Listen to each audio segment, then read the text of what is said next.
I'm presenting myself and my work, there is a template. There's an ideal template for presenting in such a way that I introduce myself, who I am, where I come from, and my background. This introduction is for people who have never heard me or met me or do not know anything about me. And it's always appropriate for me to begin my introduction of myself with my own language, which is traditional. It's the way that we introduce ourselves. It's proper because what we're saying to people is, this is my name, who I'm called, and then this is my spiritual identity through my bloodline lineage, my matrilineal background, my patrilineal background. These are the Dene clans that I'm born into. And so I begin with who I'm called. I like to say that it is a colonial American Indian boarding school name because it's a Welsh name and it was given to my father. And it's also my birth name. It's an English name. And I have a ceremonial name. This ceremonial name is only used in a ceremony for myself. She Aya Patricia Anne Davis and She, Mississippi Band of Choctaw and Shle, Tachitni Bashalchin, Chata Dane A de Shache, Kia Ani A de Chanela, Ado Dian Dane Beja Inshle, Do Nihidle. And this is a way to include everyone in the affirmation when I say, I am a precious child of Creator within creation, synchronistically and synergistically. And also, everyone else is a precious child of Creator within creation equally. This affirmation is to inform people, my audience, that the language I'm using is a ceremonial language. It is called Dene Bazad. It is the sacred language and words of the holy people who are our primordial ancestors. And what I want to describe about myself in the world of mass media, into the general public, into other domains of that would include health, schooling, social services, governing systems, world governments. This language is inclusive, and it's also speaking about the holy earth's surface people. It's speaking about five-finger people, and you can hear that no one is excluded. we're calling ourselves also humane beings. And as such humane beings, then the language only speaks within what I have defined as the natural order context.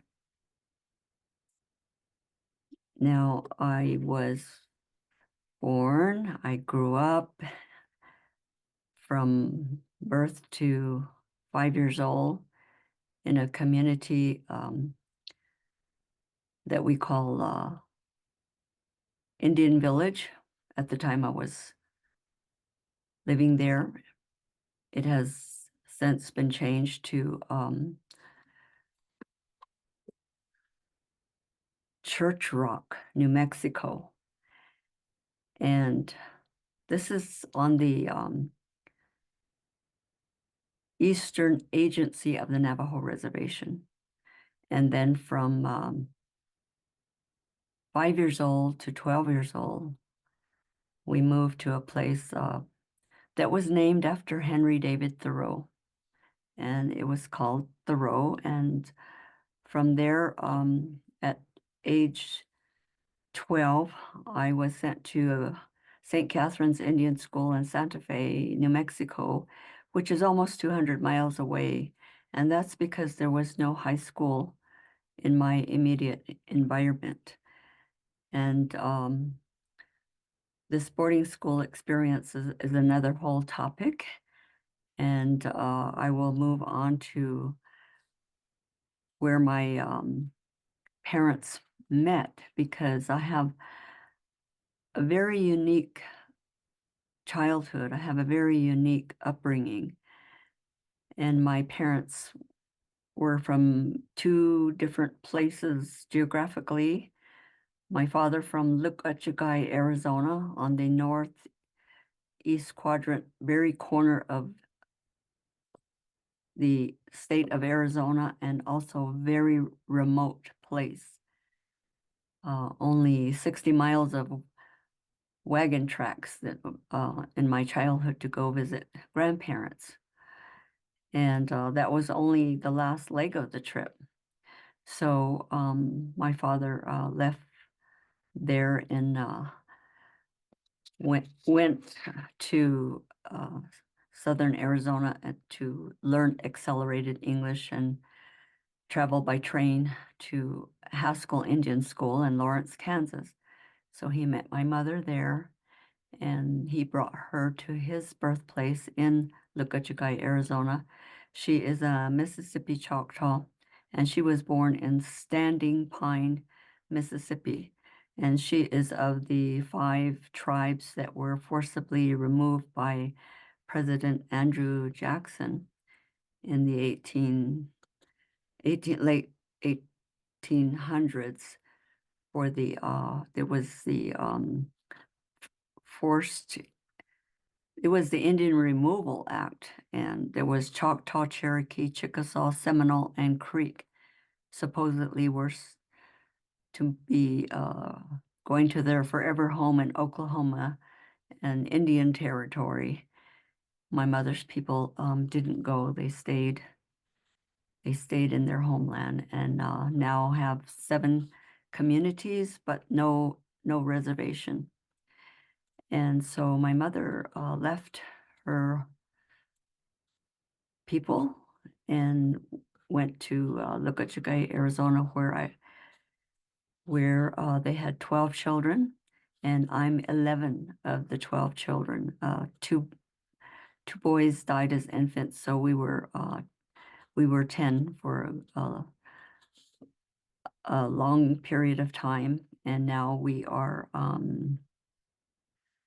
5. Now, when I went to boarding school, I only stayed there 2 years because it was not a good environment for me at that age, and I didn't want to stay there. And so I requested to go to public school and was allowed to live with my sister in Oklahoma and go to school there. I graduated from Highland High School in Albuquerque, New Mexico in my senior year. So I've been to 3 different high schools and 2 public schools and graduated at the top third of my class at 17 years old. Entered the University of New Mexico for only 1 semester. And I married into the Quanah Parker family of the Comanche, and I have a son. I have 1 son. So my parents, not only were there 2 different tribes, they were very spiritual and very intelligent and very creative. And I'm really grateful to both of my parents, especially my father. It's important always to have gratitude to him. Of course, my mother was there always cooking for everyone. She was a community mother, taking care of people's children and cleaning their homes and also cooking for a large number of people. My father initiated me when I was 8 years old in an all-night ceremony. He initiated me to the healing process and healing practice of thousands of years and centuries that is a ceremonial process that I name Indigenous Ceremonial Change Process. That's the name I gave in the English language to convey that there is a sequencing that is cross-cultural, applies to 4 nations of people, for people. It's also considered inclusive because our language is inclusive. It is practical and realistic in application, and also can be translated into any language in any land.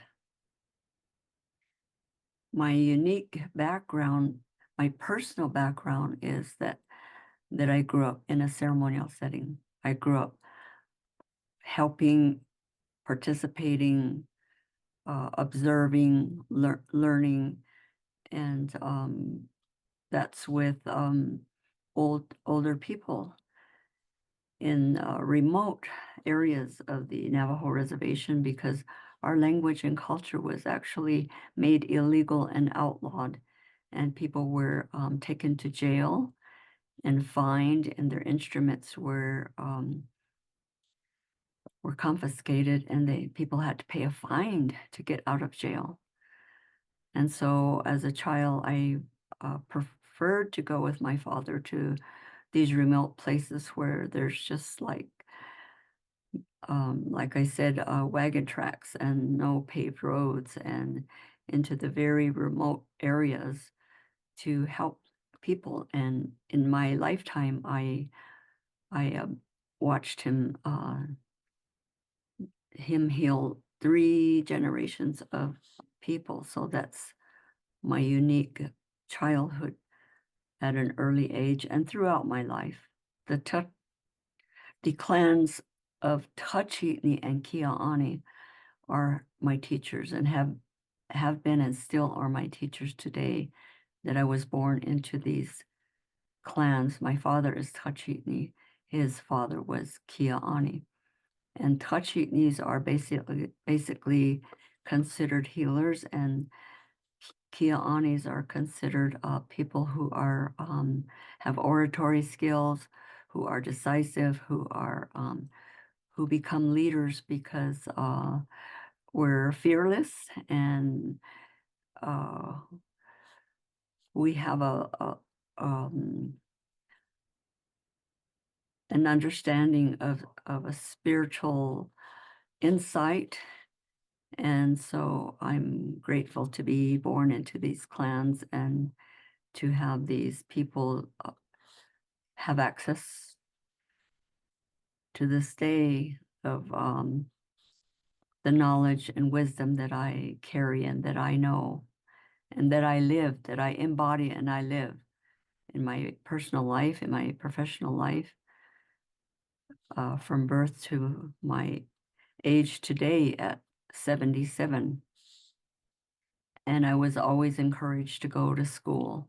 I was told all my life to go to school. And I did go to the University of Arizona to finish my bachelor's degree. And that was in developmental psychology, which is child clinical psychology. And it took me 6 years to get a 4-year degree because of the challenging mental gymnastics and in the very strict university setting, the requirements there. I was able to navigate and go on to get a master's degree later in life. Graduated from University of Arizona in 1982 and graduated from University of Antioch University in Seattle in 2005. That's a degree in whole systems design, or we might call it systems theory. It's the language and techniques of creative change, and that's from the Center for Creative Change at Antioch University in Seattle. And this work that I did there is an individualized master's in which I was allowed to design accordingly, to choose my degree committee, to choose the references, the references from published work. And it was at that time that I was introduced to Pamela Colorado and her writing during her work as a doctoral student. She's an Oneida, and she coined the term Indigenous Science Network. Thus, I put my work into this context container and took it out of Western science and designed the Indigenous ceremonial change process, in which I will be teaching in this course. Now, I also worked 20 years for 3 different tribes. I worked basically the longest years with the Navajo Nation, my own tribe, where I'm registered with the Navajo Nation. That means I have a certificate of Indian blood. That means I have a number and that I can be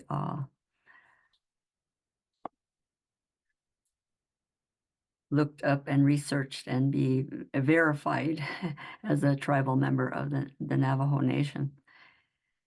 Now,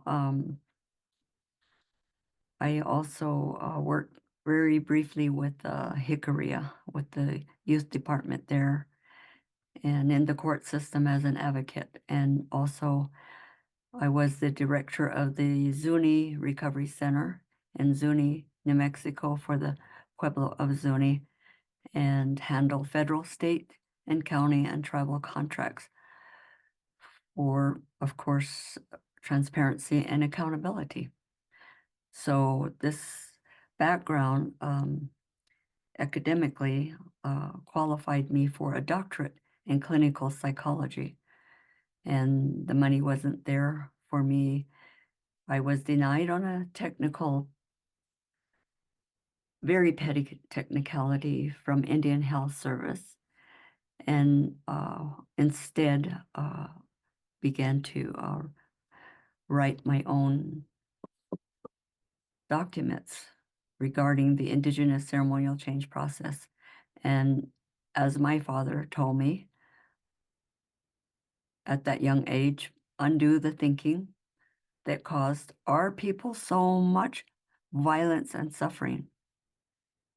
That's what I have done obediently as my life work, and I'm continuing to do that and bring it to the mass media for mass healing, to bring it to the general public, because I have simplified for the general public these ceremonial terms and words, and hopefully that people would understand a way of thinking in which they embody within themselves. And this is not, I want to emphasize here, this is not a Western model. This is not religion. It's not academic theory. It is not philosophy, Western philosophy. It is not superstition. It is not alternative medicine. It's not paganism. It's not animism. It is in the context of, when I say context, that means the container of, and there is no such container, but I had to invent the English name for it, which is Dene Hojo, natural order, law, spirituality, because the only other choices are interfaith, which it is not interfaith. It's not an Abrahamic tradition, or interspiritual. It is not in the category of Hindu or Zen and so on. And also it's not in the category of any belief system. So I hope that this introduction tells you fully, transparently, who I am, where I come from, and what I'm doing. And I will also talk about the Indigenous ceremonial change process as an orientation to the ceremony itself on another video. So this is the introduction. Ideally, there's introduction to my work. There's the orientation. It's what I do and how I do it and how I go about it and how it was designed and what's the purpose of it, what is the goal. And then number 3 is the actual ceremonial change process itself, the Indigenous ceremonial change process itself. And number 4, this is the template. Number 4 is always follow-up or feedback.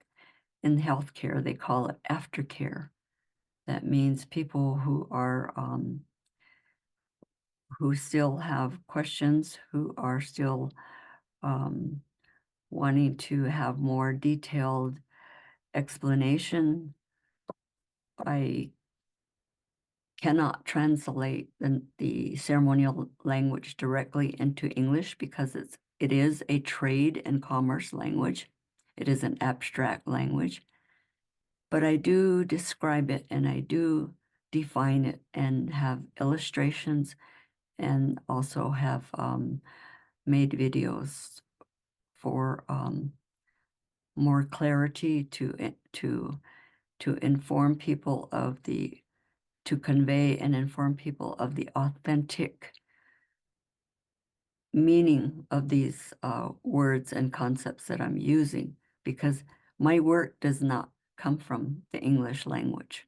And I want to be very clear about that it's from a ceremonial language.